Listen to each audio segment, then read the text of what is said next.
I caught my very own unique shiny Hydrapple in Pokemon Violet the Indigo Disk. But what does that mean exactly? Well, allow me to share with you a story of a guy that took his hobby for shiny hunting, his love for Dragon-type Pokemon, and his enjoyment of a simple fruit to extreme heights. Enjoy!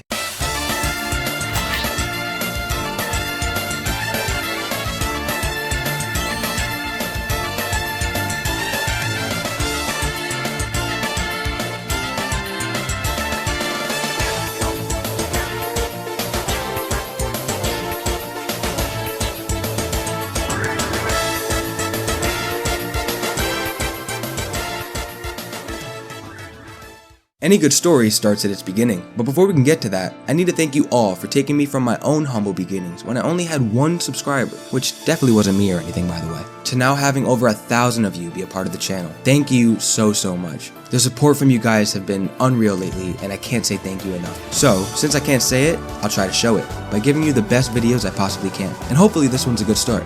Now let's get into the real beginning of this story, and to do that, we need to go back to the year 2019, when Pokemon Sword and Pokemon Shield were officially released.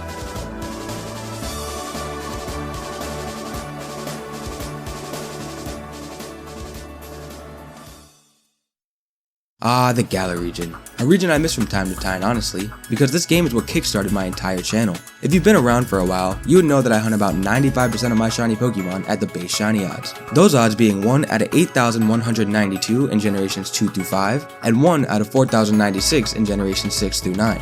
So, I completed a full odds DTQ or Dream Team quest in my Pokemon Shield version, and uploaded those finds to my channel, with me eventually making the DTQ movie, which was my first real big project on the channel.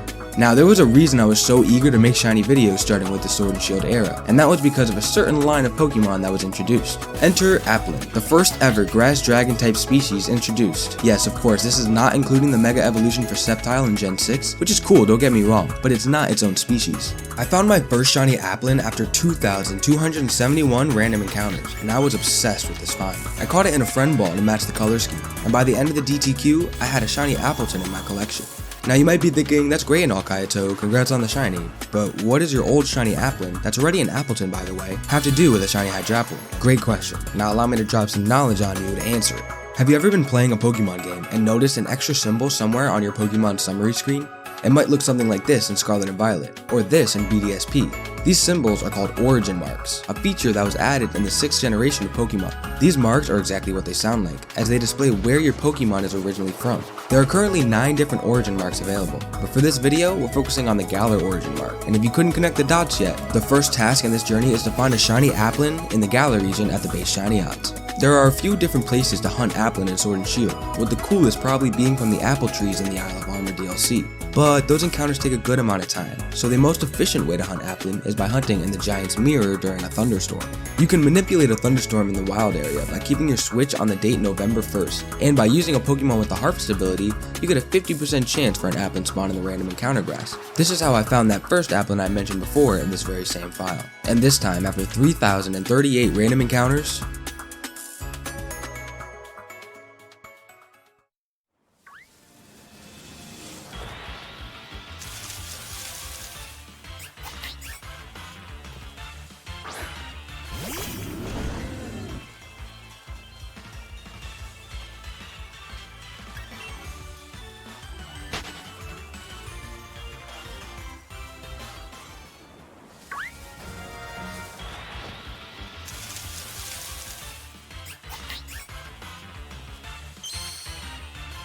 mission accomplished. Well, kind of. I caught it in a level ball this time. It's a rare apricorn ball that matches Dipplin's shiny perfectly. And we still had no idea about Hydrapple when I started this hunt, as the Teal Mask just came out. But I said that this Hydrapple was going to be unique. And yeah, we do have the Galar origin mark on it, which definitely adds some points there, but we could do better. If you like shiny Pokemon, then I'm sure you're no stranger to marks and ribbons, features that can make your Pokemon feel just a little more bougie. I did get the mark charm on this file, which increases the chances of finding a marked Pokemon in the wild, but unfortunately this Applin wasn't marked. That's okay though, because there are 2 ribbons that are Applin here can still obtain, so this is the next stop on its journey before meeting its destiny and the Scarlet Violet DLCs. These 2 ribbons are the Galar Champion ribbon and the Tower Master ribbon. Let's start with the easier of the 2. The Galar Champion ribbon is pretty straightforward to obtain. The Galar Champion Cup is the Sword and Shield version of the Elite Four and Champion, so if you beat the tournament, your entire party will get the Galar Champion ribbon. While this is not a difficult task, I had some requirements that made it a little harder. First, Applin only learns the moves Astonish and Withdraw, and since I can't evolve it into Appleton or Flapple, it would be all but useless in battle. Second, I wanted our shiny Applin here to stay at the level we caught it, which is level 60. This is because the Teal Mask DLC scales to this level if you've beaten the base game, making a level 60 Applin a perfect starter to the DLC. So after getting fainted every single battle, Applin was carried to the W and received the Galar Champion ribbon.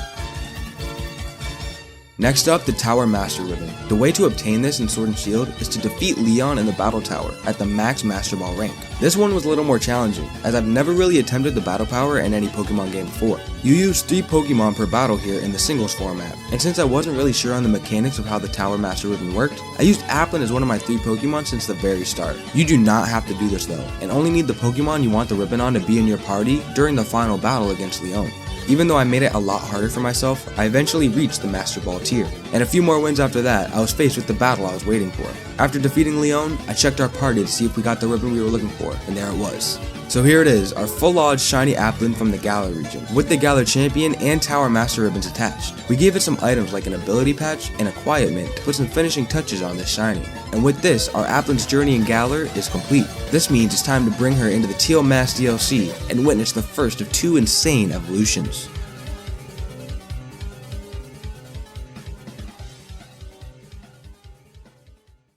Out of all the major DLC additions on the Switch, the Kitakami region and the Teal Mask are by far my favorite. The serene music, the much needed switch up from the Paldean environment, plus a whole set of great new characters. And even though I would take a Hyper Beam to the face for Ogerpon, once again there was a new Pokemon introduced that no one could ignore. While exploring Kitakami, players could discover a small orchard in the corner of the region, and in this orchard was a strange apple stand. There's no one actually running this fine establishment, but you can leave 200 Pokédollars in exchange for a brand new item, the Syrupy Apple. If you aren't familiar with the Applin Line's evolution method, it evolves into its different split evolutions based on the apple you give it. The Sweet Apple will get you an Appleton, like the one you saw me show before. The Tart Apple will get you a Flapple, and now in Generation 9, the Syrupy Apple will give you a Dipplin. Dipplin is so cool for so many reasons. The first, I mean look at it, it's a freaking candy apple, and it looks even better as a caramel apple in its shiny form. Speaking of shinies, did you know that Dipplin is the first Pokemon ever to have a shiny move? That's right, if you use Dipplin's signature move Syrup Bomb with a shiny, the move actually changes from the normal red coloring to the gold coloring from its shiny. Actually insane to see this, and I hope Pokemon continues making shinies even cooler with features like this. I'm not going to show you too much of this Dipplin in action yet, because this is the first of 6 shinies for the Teal Mask arc of my Violet Badge Quest series. Speaking of, I really need to get going on part 2 of that, because it's probably been a while since the last 5 months. Yeah, please yell at me in the comments to finish the videos in this series. Anyway, I will show off my Dipplin putting Kieran's Dipplin to shame though, because mine is clearly superior, and I need my rival to know that, you know? After flexing on Kieran and crushing his dreams, our Applin was the queen of Kitakami. But wait, there was one more cool thing about Dipplin I didn't mention. A short while after the Teal Mask release, players discovered that a certain item worked with Dipplin, and it changed everything. What item was that, you ask? A held item that boosts the defense and special defense of any Pokemon that can still evolve, the Eviolite. And this item worked on the already brand new evolution, Dipplin, meaning there was even further heights our little Applin could soar to.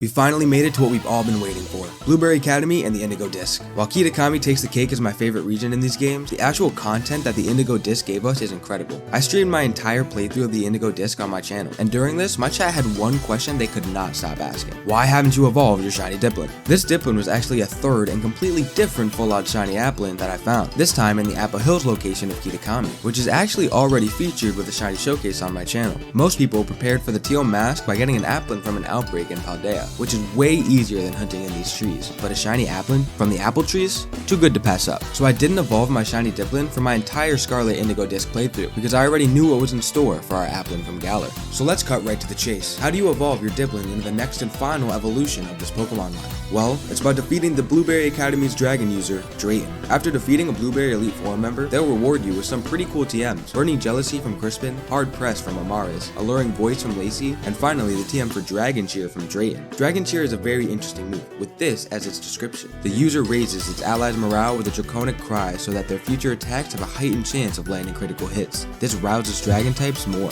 And this crazy move is the key to Applin's full potential. So after defeating Drayton and his powerful dragon team, I rushed to teach this shiny Dipplin Dragon Cheer, and after giving it just one more level,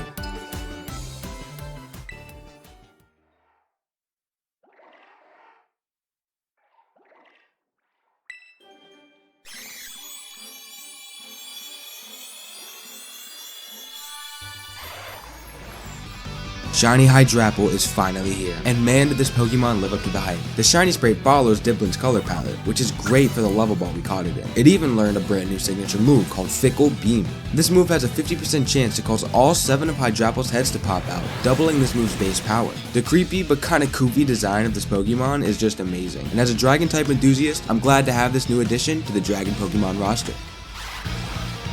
This mission wasn't fully complete yet though, as there are some housekeeping things and one final battle that needs to happen.